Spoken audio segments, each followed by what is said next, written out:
The funny thing about people is that once you get to a certain level, you always want more. And after the past couple of months of applying and getting more, we'll be talking about what's next for my credit card roadmap. From what credit cards are currently in my wallet right now to the aspiring credit cards that will be joining my arsenal, we'll be talking about it all. And you'll definitely want to stick towards the end of this video because I'll be talking about that one golden credit card that I desperately want that no one really talks about in the credit card world. Oh, also consider subscribing, please. Anyways, here's the list of credit cards that are in my wallet right now. The first is the latest addition to my wallet, and that's the Chase Sapphire Preferred. I'll put the earnings potential for each card right here, as there's really no reason to talk about them. This information is always something that you can Google by yourself. But the main reason as to why I added the Chase Sapphire Preferred to my wallet is reason number one, and that's transfer partners. In order to unlock Chase's transfer partner list, you need at least one of the Sapphire credit cards.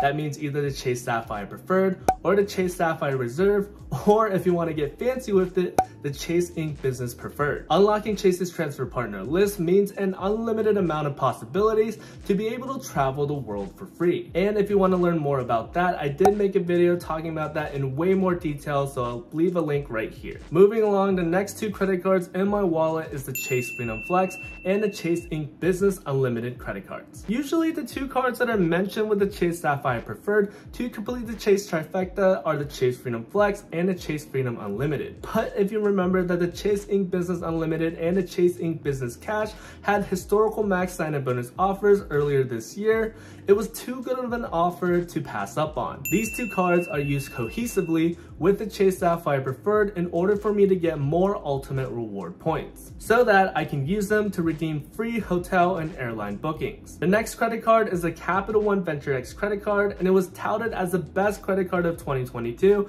and that's the main reason as to why I got this card. Additionally, since Capital One is making major headways in the credit card space with partnerships with Uber and Turo, I can definitely continue seeing a bright future with them. Then finally, to wrap up my wallet, I have the Discovery Cashback credit card, which admittedly I don't really use anymore because I've been leaning towards more team points rather than team cashback, and the Wells Fargo Autograph card, as my first credit card ever was with Wells Fargo when I turned 18, and I figured since it's my longest standing credit card, I might as well get one of the best credit cards that Wells Fargo has to offer. But admittedly, I don't really use this card either. Alright, so these 6 credit cards are the credit cards that I carry on me every single day. Now let's switch gears and talk about the credit cards that I have my eyes on next. But before we talk about them, I do have to do some due diligence here and talk about the Chase 524 status and what my status is personally. Currently, my credit score stands at a 764 with Experian and 7 total inquiries, with 2 of them being from authorized users / business credit cards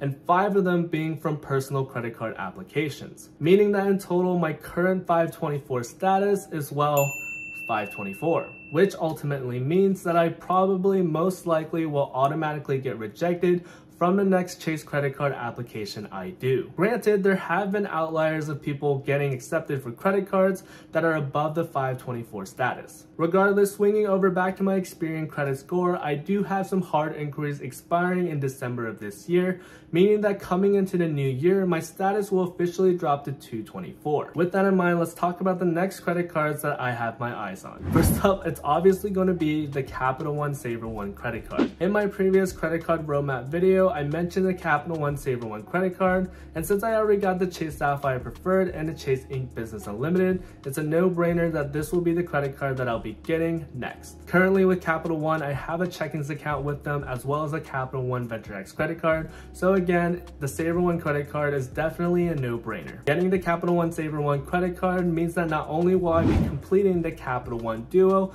but pairing that up with the Chase trifecta that I recently completed means that I'll have an extremely effective 5 credit card setup that also unlocks 2 transfer partner lists. It'll also help to fill out some of the missing categories in my current credit card setup, like 3% on grocery store purchases and 3% on entertainment purchases, and having complimentary Uber and Uber Eats membership, as well as 10% cashback on purchases. Plus, since I have the ability to get 2 credit cards before my 524 status reaches 524 again in January of 2024, this is definitely going to be the next credit card that I'll be getting. Oh, and also because Capital One allows you to change the cashback from your Saver One credit card and transfer that to Capital One miles, means that you'll be getting even more Capital One miles than before. The second credit card that I have my eyes on is a credit card that you guys already know about, since it pretty much came out of nowhere and left an impact on the credit card world, and that's none other than the Bilt MasterCard. Currently, I live in an apartment with my girlfriend, and obviously because of that, I have to pay rent. And with having to pay rent, I couldn't really not talk about the only credit card in the credit card world that allows you to use the card to pay rent. No other card offers the same value of being able to put rent on the card, all the while wiping the transaction fee associated with paying with the credit card, and additionally earning you 1x back in points on rent. Meaning for those of you out there that have something like a $2,000 on rent every single month, you're earning 24,000 additional points if you use your Bilt card to pay for your rent. Oh, and what's that? Hyatt Hotels is partnered up with Bilt. The Bilt card also earns 2x back on travel and 3x back on dining, with special curated days called Rent Day that help you earn double the amount of points on that day in those categories. The next card, or rather cards, that I have my eye on are the World of Hyatt business and personal credit cards. This one is a no-brainer for me. Hyatt Hotel reward systems are arguably one of the most valuable reward systems in the market today. Additionally, since I already have the Chase Trifecta that helps earn more ultimate reward points, and Hyatt is a transfer partner with Chase, I can then use those points to transfer over to Hyatt to book even more free hotel bookings. Getting either of the Hyatt co-branded credit cards will just increase that earning potential. I am leaning more towards the business version though, because it earns 2x back on Hyatt points on your top 3 spending categories amongst this list, as well as 2x back on gym memberships. But I guess the trade-off with the personal version is that you don't get that free night voucher every single year for a category 1 through 4 Hyatt hotel. But you do still get offered that free night voucher if you spend more than $15,000 on the card in the year. And actually, speaking of hotel business credit cards, the next credit card that I have my eyes on is the Hilton Honors Business Credit Card. As I continue to grow this YouTube channel and other endeavors, getting business credit cards is a great strategy to not only grow my business, but also not go over the 524 rule with Chase. Plus, since it seems like Hilton branded credit cards consistently get elevated sign-up bonus offers, this credit card is definitely a no-brainer to get. Now at this point in the video, you're probably wondering to yourself, Eric, why aren't you pursuing any of the American Express credit cards? And to have a rebuttal to that, I ask you, why should I get any of the American Express credit cards? In my opinion, American Express credit cards aren't that special. Yes, some of them have some insane incentives and credits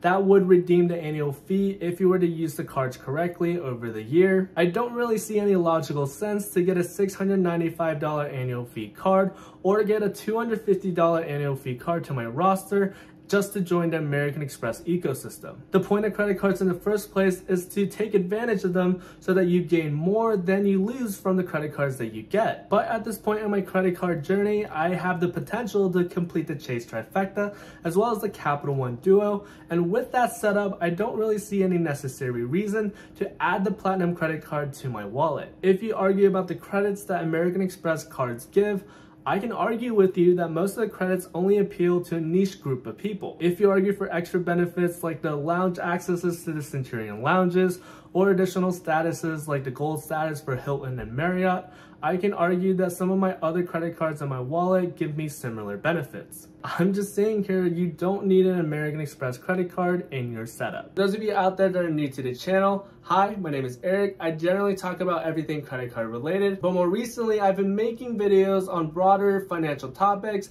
such as these videos right here. The main goal for this channel is to provide informational and meaningful financial related content that everybody everywhere can enjoy. So again, if you'd like to support that dream, make sure to hit that subscribe button. And with that, thank you for watching as always. Until next time, everybody, stay safe out there. Peace.